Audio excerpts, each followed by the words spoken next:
Welcome to the Bedford Area Chamber of Commerce Chamber Vibes podcast. We have another exciting episode this week, another exciting guest coming on to join us. But before we get to that, we're going to mention just a few of our events that we have coming up. So we had Ernie Taylor with Spring Oak on the podcast a few weeks ago, and he is the regional community person for Spring Oak. So he's kind of all over the place, but we're excited to help host the grand opening for Spring Oak at Bedford, formerly the Elks Home, tomorrow, which is April 20th. And they're going to have a full day tomorrow, aren't they, Foster? Oh, yeah. It's a full day of events, which is really cool because I personally haven't been to the Elks Home for an event in a while. And I think it's really awesome that they, when we talked to Ernie, one of the things that he really loved about the Elks Home specifically is the fact that it is a historical institution and also a center for the community in Bedford. Mm-hmm. And they're like very excited to have community members out, see some of the business owners, and just residents who have been here for a while or are rather new to there and haven't been to the Elks Home before. But while this is what I said yesterday in our newsletter, this may be the first event that Spring Oak is hosting at the Elks Home, but it will not be the last. So I'm really excited. I think it starts at 10 a.m. with a healthcare fair on the lawn. We've already talked to a couple people who are going to be exhibiting there, including Oakwood Health and Rehab. So go down there. It's going to be awesome. There's a lot of people that are going to be exhibiting their businesses there. And they're also going to have food trucks from, I think, 11 to 1 available for lunch. Mm-hmm. And I think there'll be live music at that time. Yeah, so I think it'll be a really fun event, a really great opportunity for people to get out there. Like you said, a lot of people haven't been to the Elks Home for an event in a really long time. So there will be the healthcare fair, food trucks, live music, and then we will be co-hosting the ribbon cutting at 4 o'clock. After the ribbon cutting, we'll go inside for hors d'oeuvres, wine, and beer. It's just going to be a really great opportunity if you are interested to see what the Elks Home has to offer, or you want to see kind of things that have changed recently as it has changed hands. It's a really great opportunity, and you don't have to see it as going to visit a senior living facility. You can see it as a community event, and you're going to just see what they have to offer. So that is tomorrow, April 20th. The healthcare fair is starting at 10 a.m. and the ribbon cutting is going to be at 4 p.m.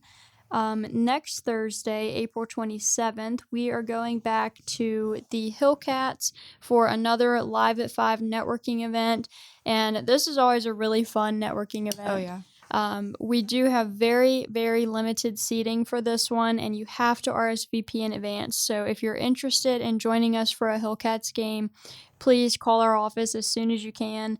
The game starts at 6:30 next Thursday, so we'll probably get there around that time. We'll hang out in the skybox, eat, and just have a fun time. I know, you've said it all. I'm so excited for every single part of it. Yeah, it's always a really fun event that we do every year. So if you're interested, I think we have about 4 or 5 seats left. So if you are interested, call our office as soon as you can, and we will reserve a seat for you. We have our next signature event coming up on Tuesday, May 2nd, and that is going to be our legislative wrap-up for this year. It's going to be at 7:30 a.m. at Cedar Oaks, and we already have several legislators that are planning to attend that one. Yeah, we have actually a decent amount of people that will be able to attend. So far, we have confirmed Delegate Wendell Walker, State Senator Steve Newman, State Senator Mark Peake, and Delegate Kathy Byron. And we'll also be joined by Matt Hall, who is the community liaison for the Office of the Attorney General. We're excited to have him back, especially since we had the Attorney General at our alignment before 9 in March.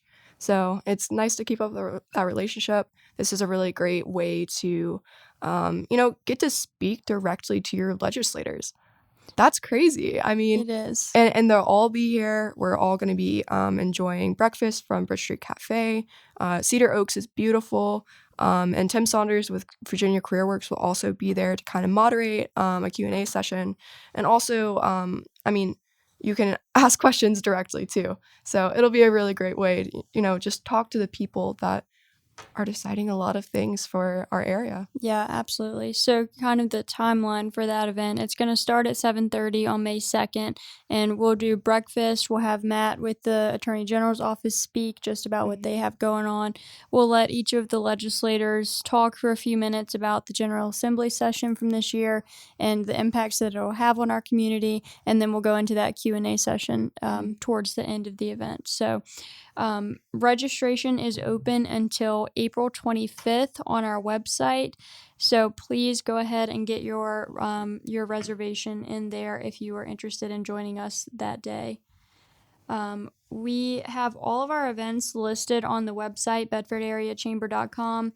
We are constantly adding networking events and ribbon cuttings. So if you are interested in seeing anything that we have going on, that's the best way to find it. Or you can give us a call at the office. It's 540-586-9401. And now I'll turn it over to Foster to introduce our guest for the morning. Yes. Well, we are so excited to have our guest with us. May I welcome Leslie Mahaffey, who is the Executive Director for the Bedford Museum and Genealogical Library. Good morning. Good morning. Thank you for asking me to be with y'all today. Of course, we're so happy to have you here. Good. So before we get started, can you tell us a little bit about your background and your business? Okay. I'm a lifelong resident of Bedford. My grandparents opened Millstone Tea Room back in 1939. Wow. And in 1954, my parents bought the tea room. And that's where I spent my childhood, was out there on the corner. That's and, of amazing. course, that was a hot spot with the Bedford County Lake many years ago that some of the older listeners will remember the Bedford Lake and have wonderful memories from there. I'm married to Mike Mahaffey. He's a retired law enforcement officer. He was with City PD and then with the county and was retired after 30-some years.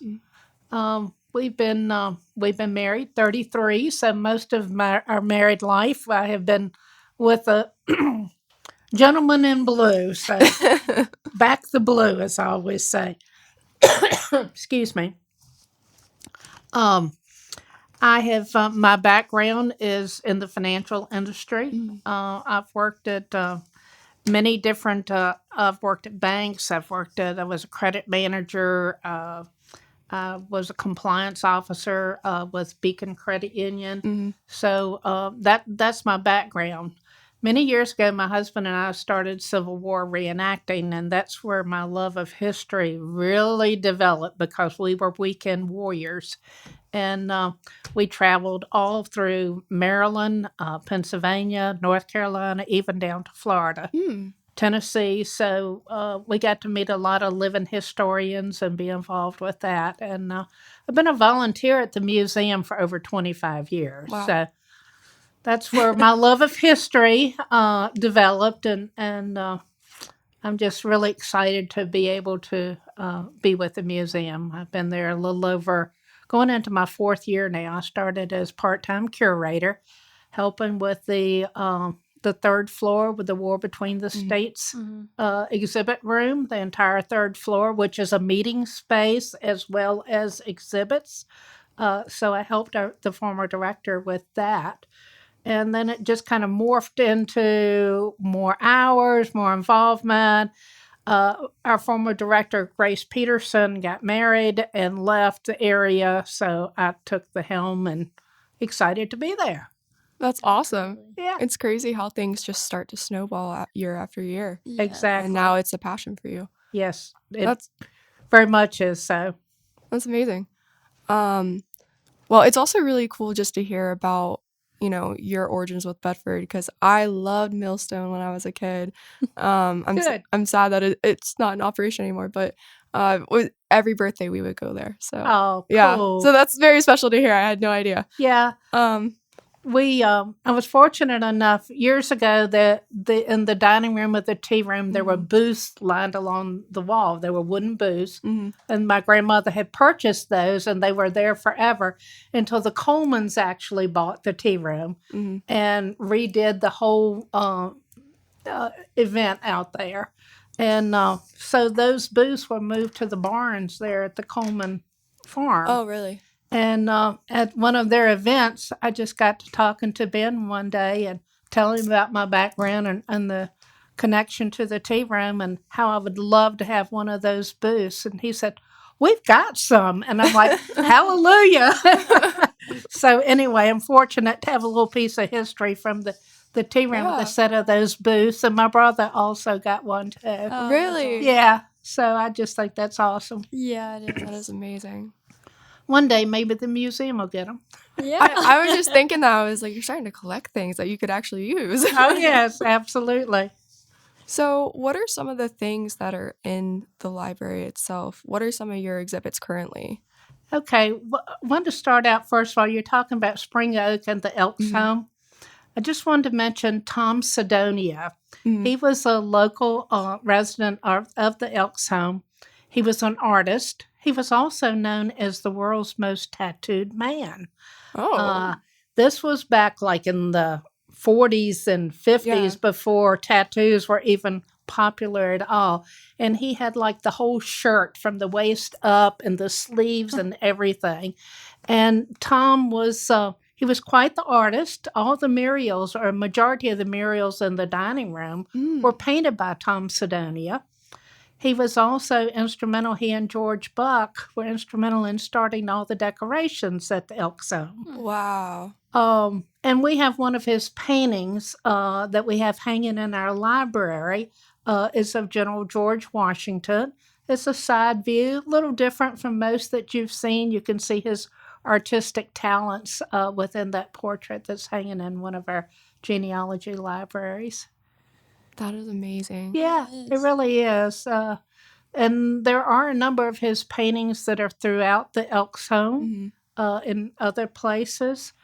We get calls on occasion there from people where he has traveled in other areas and they have Sidonia paintings and they want to know more about him. Oh, wow. One of the banners that's in town also, the historic banners, is of Tom Sidonia. So y'all be sure and try to find that one. Yeah. Kind of a little scavenger hunt there. This is so exciting. See, this is why I was excited to talk to you. I love learning stuff like this. Yeah. Oh, just a wealth of information. I'm having to make a note of Tom Sidonia right now. Tom Sidonia. There's another resident from over at the Elks Home. His name is Ralph Royer, and he was an artist also, well known. We have 5 of his paintings that were given to us from the prior owners of the Elks Home, and they are 4x4 portraits. We have them hanging in the stairway going up to from the first floor up to the 3rd floor. And there are different scenes of Bedford. One is of the old barn and the cows in the pasture, the view of the peaks, the front of the Elks Home. Just some really interesting paintings. Classic shots of Bedford, too. Yeah. Yeah. So we're glad that we were able to receive those as gifts, donations to the museum. Yeah, absolutely. And I noticed you guys have been doing some renovations outside. Oh, we are. Our facelift is wonderful. It is so long overdue.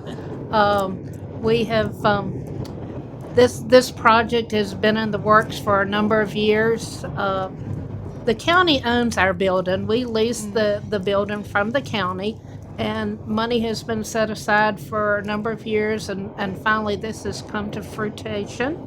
The painting has been done, the repairs around the windows, the painting's been done. The roof on the addition in the back, which was added in 1999, and the slowest elevator in Bedford operates in that addition.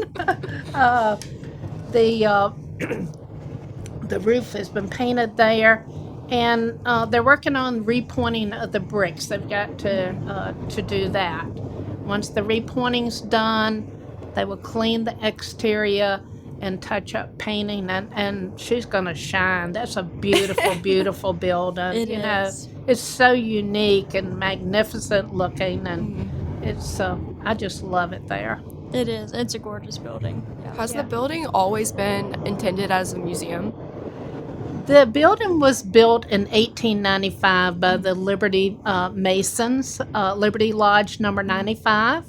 They built it then, back in the late mid 70s to late 70s.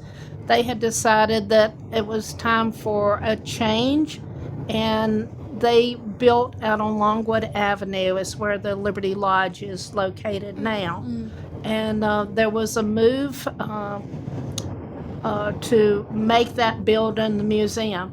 The museum itself really started in the basement of the courthouse many years ago. And it's gone from the courthouse, it's gone to the library, various places, and finally we have a permanent home. And 1979 is when that building was made the museum. And Lacey Putney, a longtime legislator representing Bedford and beyond, gave the speech. We have on display where he wrote out on the back of an envelope. That was his speech. It was really cute to see his handwriting and everything. So we have that on display. Oh, that's awesome. That is really cool. Yeah. Yeah, I was curious because, the building itself looks like a museum in itself, just the way it's structured, and you can tell that it's a part of history in Bedford. Absolutely. But it's kind of interesting to hear that you guys you started in a basement as well, because that's how the chamber started. And we didn't get our building till the 70s as well. Okay. So, and the town was just like, it'll be a great idea for you to have a permanent headquarters. Let's do it. Well, that's wonderful. Yeah. There have been quite a few changes with that addition. It used to be that you entered from Court Street to get to the museum, because they had it closed off there in the front. But with the addition, they made the parking lot bigger. That they did some changes there. We're fortunate too that we have the LU students come every year when they do LU Serve, and they help us with the grounds outside. We could not operate if we did not have volunteers. Our volunteers, we've got over 80 years of service of volunteers that we have there at the museum. Wow. It's wonderful. What type of volunteering do they normally help out with? Well, we have people that do our they catalog all of our donations. They enter it into our computer system. They package it to put it into storage or get it ready to curate and put in on display. We have one gentleman that he is working on a book, Civil War book, and he is doing research on all the soldiers from Bedford by units, and he's doing that. We have one lady that comes in, and she does our cemetery books. We take the obituaries out of different newspapers, and we've got those cataloged, alphabetized, and these go back to like the early 80s that are within these books. So we have a person that does that. We're also working on a new website, and we have volunteers that take our cemetery surveys, which we have over 1,500 family cemeteries in Bedford County. Wow. I did not know that. Yes, family and church cemeteries that have been surveyed, and we're entering that data into a spreadsheet where it will be searchable once we get that on our website. That's awesome. So our volunteers really help with things like that. And it sounds like also that you can complete a lot of your own research through volunteering and helping out with the museum. Absolutely, yes. We have 3 paid employees, including myself there, and then the rest are volunteers. We have one guy that comes in every week. I went to school with him, and he just stopped me one day and wanted to know, Leslie, do y'all need any help up there? Maybe I can do some cleaning for you. So he comes every week and empties the trash, sweeps the floor, mops, does all that wonderful things, janitorial type duties that is a tremendous help to us, because we would have to do it, of course, if we didn't have a volunteer to come in and do it, because we certainly can't pay anybody to do it. Yeah. we operate strictly on donations and grants. Gotcha. So our admission to the museum is the There's no admission fee. We gladly and gratefully accept donations. Our chairman of the board has said, if you like what you see, donate accordingly. So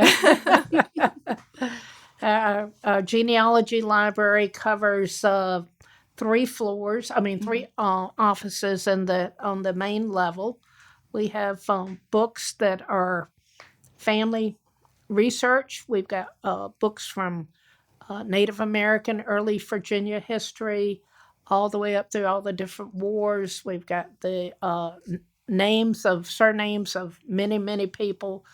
We have a tremendous collection from Bob Tinsley, who did research on the Overstreets all over Bedford County. Well, there's a lot of them.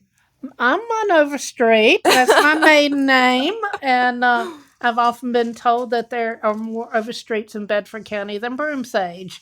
So just kind of funny there. But anyway, we've got the research that Bob Tinsley did, and he was the one that really got me interested in genealogy in the early 2000s. So we've got his collection. We have marriage records from 1754 to 1899. We have local Bedford-related history books. We have surrounding counties. We have the cemetery records, census records, church records. It's amazing the information that we have on the history of various churches. We have a lot of family Bibles that people have given us that we've copied, and we have that genealogy in there. Speaking of Bibles, if I may, last year we had a most wonderful donation. It was a 1769 Bible. Wow. That had belonged to Nicholas Meade. Now, Nicholas Meade is the son of Colonel William Meade, Meade's Tavern at New London, which is the original county seat for Bedford County, was there in New London. And Liberty University is restoring Meade's Tavern right now. So his son, Nicholas, this was his family Bible, and his wife, they put all the entries in there. It's just phenomenal. The book is probably about 5 to 6 inches thick. Wow. It is huge. And the writing and everything that's been added from the genealogy of that Meade family on down. And we had a gentleman that traveled in from Ohio. He had acquired it. It had been passed down through the family, and he acquired it, and he just felt the need to place it at our museum because that's where his ancestors, he can trace them back here to Bedford County. Wow. That just gave me goosebumps a little bit. It's so interesting to learn about local history and how people come from everywhere. They do. Like, to come to Bedford County. Oh my goodness, it's magnificent. It really is. Yeah. I loved it. We started. Of course, when COVID hit, we stopped with the guest sign-in register. So we kind of lost track of the number of people that came in because of COVID. But we started this back last May, and it's so interesting to see every month where people travel in from. We've had them from the Netherlands. We've had them coming in from California, all over the country, just coming because their ancestors at one time had their little feet walking through Bedford County, whether they stopped here and moved on or what have you. So awesome. And another really cool way for people to learn about the history in Bedford is your biannual newsletter. And Absolutely. you have one coming up pretty soon. Will you tell us a little bit about it? Yes. We publish 2 newsletters a year. We distribute those in May and November. It's 32 pages of local history. And we work on this from when May stops. We start on November right away. This is available to people that are become members of the museum. We have a membership levels. Our basic research members start at $25, And then we have memberships that go on up to $500 and $1,000. And whatever membership level you get a little extra perk for things. But Right. everyone does get the newsletter. We distribute that electronically. We do have some people that prefer to get the newsletter in booklet form. So we keep those on hand, and we keep it electronically where we could distribute it also if somebody needed it. So Very cool. So that's coming out in May. the end of May, yes. And it'll be, if people are interested in looking for it, will it be on your website? What's the best way to find it? Give us a call or drop us an email. If you want to become a member of the museum, it's $25. Just give us a call and we'll send information to you. Be glad to do that. Awesome. Our website, you mentioned that we're in a transition period right now from an old archaic looking website to a new and exciting website that hopefully we'll be able to unveil at the end of this year. And all those newsletters will be available on the new site. Awesome. Sure will be. We mentioned California. Can I tell you about something special coming up this Friday? Please do. All right. We have the Wildcat Mountain Ramblers coming from the Santa Cruz Mountains of California. I have a lady that reached out to me the beginning of this month, and she's making a tour of Bedford. Turns out her mother was born and raised here in Bedford County. Her name was Mary Elliott. She graduated in 1941 from Bedford High School with some well-known people of the time also. Think around those 40 eras. We, of course, think of our Bedford boys around the 40s. One of them, excuse me, was Gamaliel Draper, Jim Sinan, who had the radio station here in town, WBLT, was one of her classmates. Cheryl Coleman, who was a longtime coach for Bedford High School. They were all graduates with her mother, Mary Elliott. And Jim and Elizabeth Tays. Elizabeth was the one that took all the messages in through the Western Union telegraph machine there at Green's Drug Store when the man died from over at Normandy at D-Day. But Mary's daughter, Suzanne, as I say, reached out, and they're traveling here to the East Coast. She's had a relative that was over to the Elks home that passed. They're going to do a little special there Friday afternoon, early in the day, and they're coming to the museum at 3:30 Friday afternoon and have a little concert there. They do specialize in mountain music, bluegrass, just down home good music. So we're excited for the Wildcat Mountain Ramblers to be with us, coming all the way from California to the Blue Ridge Mountains. So we're excited. The next day they're going over to Floyd to the country store and play over there. So, and they're coming by train. How awesome is that? They're going to be riding on right now they're on the California Zephyr, coming from California all the way over here to Virginia for their East Coast tour. So that is really cool. We're excited. Awesome, yeah. We really are. So be sure and stop by. There's no admission for that. We will greatly appreciate any donations, of course. Excuse me. We're excited. We used to do the bluegrass jams every Friday. We did that for a number of years, and that kind of fizzled out. And some of the bluegrass jams have started over at Bedford Baptist Church now on Friday nights. And I think they might even show up there, too. Oh, wow. Little Mouse told me.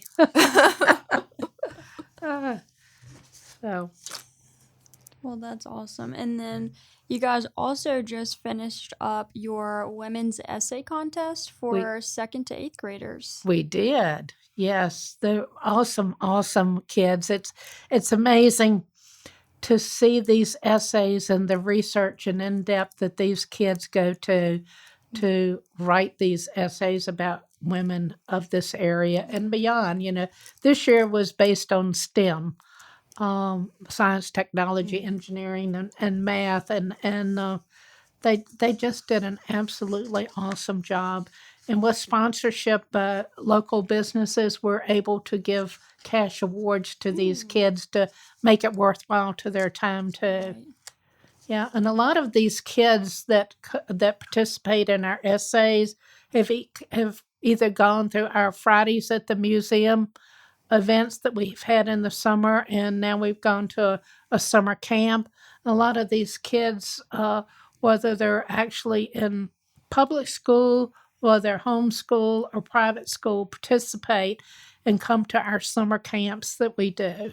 So Very cool. You guys have a lot of different programs at the museum, it seems like. we do. Yeah. We do. One fun thing that we have going on all the time is called our scavenger hunt.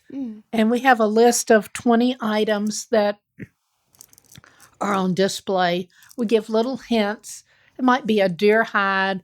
One thing is Scout Law. And the Scout Law is actually written on a neckerchief that was made in a Boy Scout exhibit. It's a change in exhibit area we have. And on one of the little neckerchief slides is the word Scout Law. So you really have to look at what we have to try to find the scavenger hunt items. Oh, that's awesome. So kids and adults, they both enjoy this. Yeah, it sounds like it. And you guys, what are your hours so people can know if they want to stop in? We're open Monday through Friday from 10 to 5.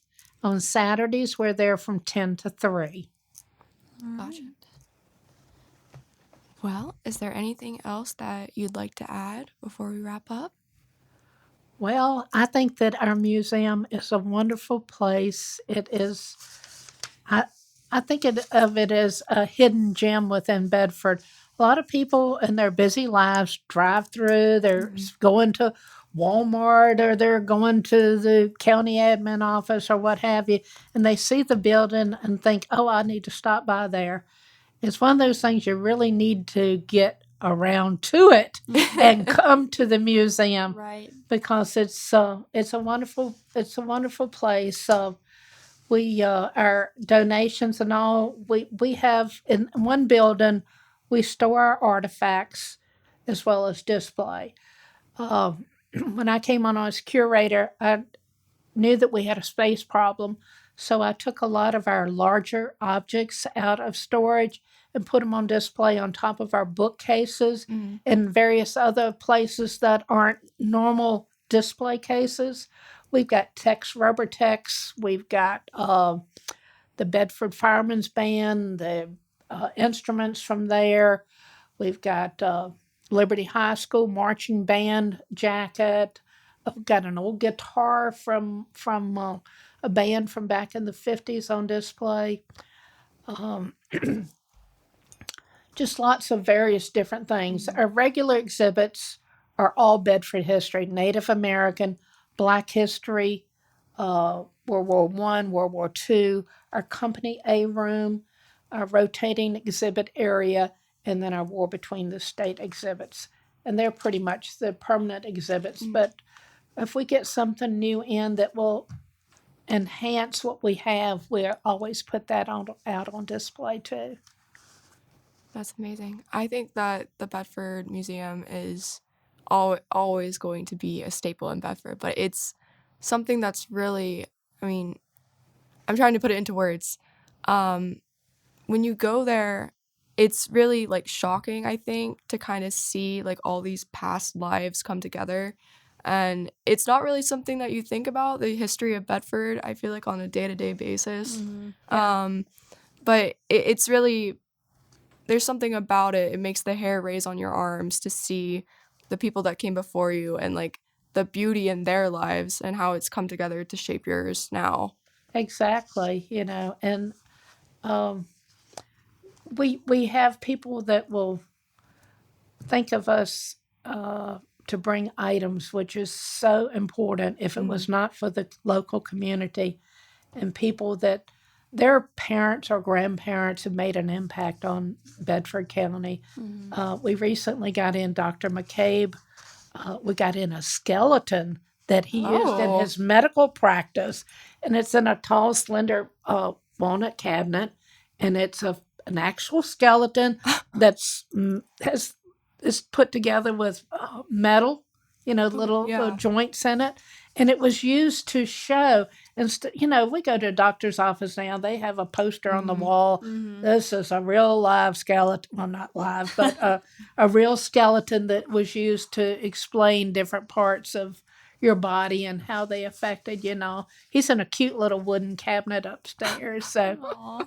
anyway, it was the old man, Dr. McCabe, and then the most recent Dr. McCabe from out in the Curtis area that started the Sedalia Center. So, Oh, wow. yeah. Cool. So, and I would love to give a personal tour to you ladies anytime you'd like to stop by. I can tell you stories about our items that we have on display, like in our Civil War room. We have a wooden leg by Michael Townsend Maddox. He was in the Civil War. He was captured and placed at Point Lookout, Maryland. He lost his leg during the war. He walked back to Bedford on that wooden leg.